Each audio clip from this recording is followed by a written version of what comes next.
na aula passada a introdução do capítulo 3 sobre o positivismo e o materialismo histórico.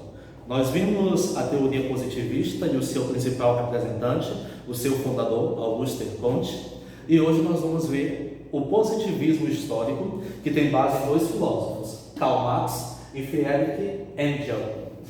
Então, esses dois filósofos defenderam a teoria que não bastava interpretar o mundo e a realidade por meio de teorias.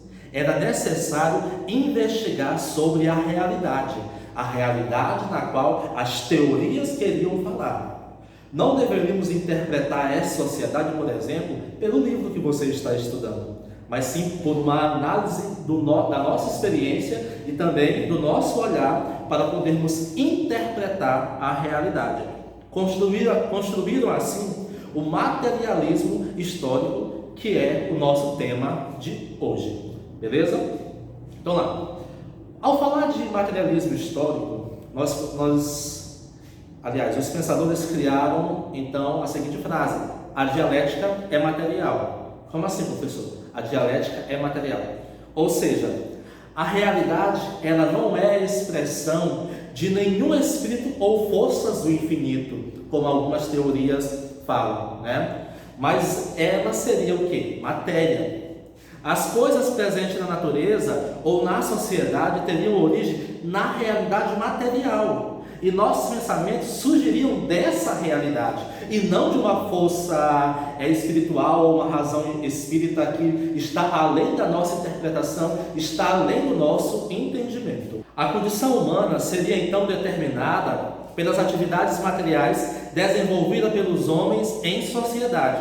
A compreensão da sociedade então seria como? Através do materialismo histórico, pela investigação. Agora, na investigação é que nós iríamos entender a relação do homem com a sociedade, a relação do homem com a natureza e assim sucessivamente. Deixaríamos de lado as questões metafísicas, as questões espirituais e seríamos baseados agora na matéria. A compreensão, a realidade todinha seria material e seria estudada e interpretada por ela. Então, ao falarmos que o materialismo é histórico, a sociedade, a interpretação da sociedade vai ser toda baseada através da realidade material, Marx e Engels, eles abordam uma questão muito prática da realidade de sua época, né? Nós vimos que lá no positivismo, o contexto social era o quê? Revolução Industrial, a primeira Revolução Industrial e a segunda Revolução Industrial, assim também como a Revolução Francesa. Diante disso, eles começaram a analisar o trabalho como um processo humanizador, partindo daquela frase que é bem religiosa, que diz que o trabalho dignifica o homem. Então eles começam a analisar que tipo de humanização e dignificação o trabalho vai dar. Mas nesse momento nós estamos lidando com uma sociedade capitalista. Aí vem a crítica e a análise desses filósofos no materialismo histórico. O trabalho é a principal atividade do ser humano, nós sabemos disso. Por meio dele nós modificamos a natureza e nos transformamos, adquirindo capacidades propriamente humanas, porque é através do trabalho que nós garantimos o nosso sustento e o nosso desenvolvimento. E também na sociedade de classe nós ascendemos, né? Nós mudamos de classe de acordo com o nosso trabalho e de acordo com os proventos que caem das nossas contas no fim do mês ou no início.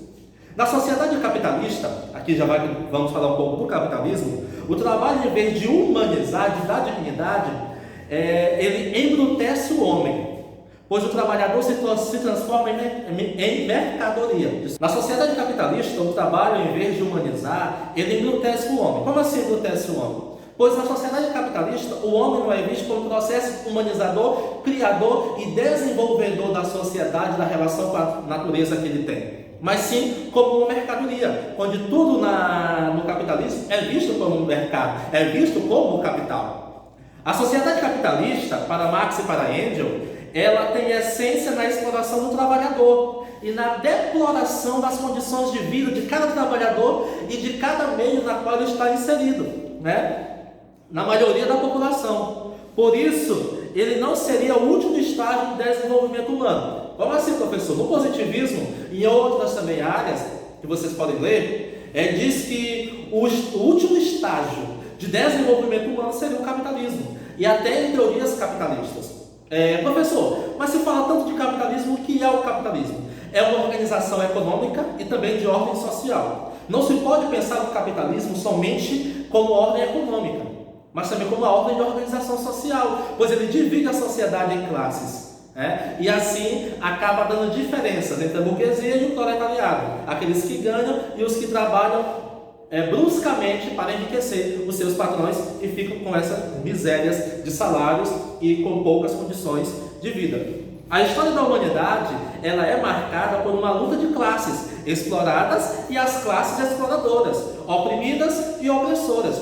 Toda a história foi isso. E agora, depois das revoluções, onde o consumo exacerbado ganhou destaque entre nós, a sociedade capitalista deixa bem claro essa questão de explorados e exploradores. Como, por exemplo, o patrão pode estar na sua casa, enquanto o trabalhador tem que estar batendo sol a sol, enriquecendo ele. Que mais? O patrão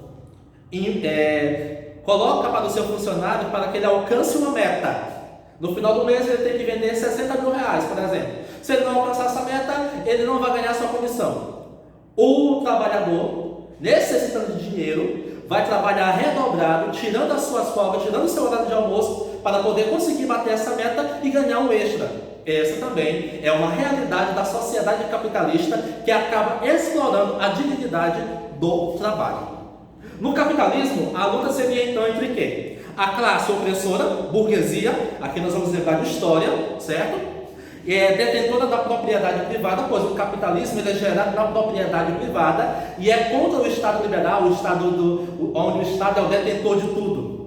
Porque o capitalismo, ele gera uma desorganização social, gera também falta de emprego e de desenvolvimento para algumas pessoas, para algumas áreas, no meio de produção. E a classe oprimida, o proletariado, que possui a força do trabalho. Então, a luta no capitalismo é da classe opressora com a classe oprimida, da burguesia contra o proletariado.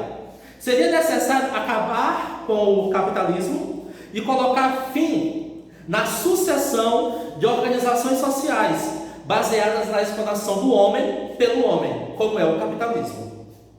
Como isso seria possível, professor? Acabar essa luta do homem contra o homem e essa exploração? Com a eliminação da propriedade privada, dos meios de produção, a organização e planificação da sociedade. Deixaria tudo público, Então aí, nesse caso, o homem sairia do reino da necessidade e passaria para o reino da liberdade. Isso é que o materialismo histórico quer falar. Deixar de pensar a vida por uma ação espírita ou realidade espiritual e pensar a sociedade, pensar a realidade como matéria, como objeto de estudo para ser investigado. E aqui nós falamos sobre o capitalismo, que gera uma briga da burguesia contra o proletariado. E que esses pensadores chegam a uma solução, que é necessário então eliminar a propriedade privada, os meios de produção, a organização e planificar a sociedade, para que assim o homem saia do reino da necessidade, que é gerado pelo capitalismo, pelo consumismo exacerbado, e passe para o reino da liberdade, onde assim possa gozar plenamente de seus direitos e dos proventos que recebe. Até a próxima.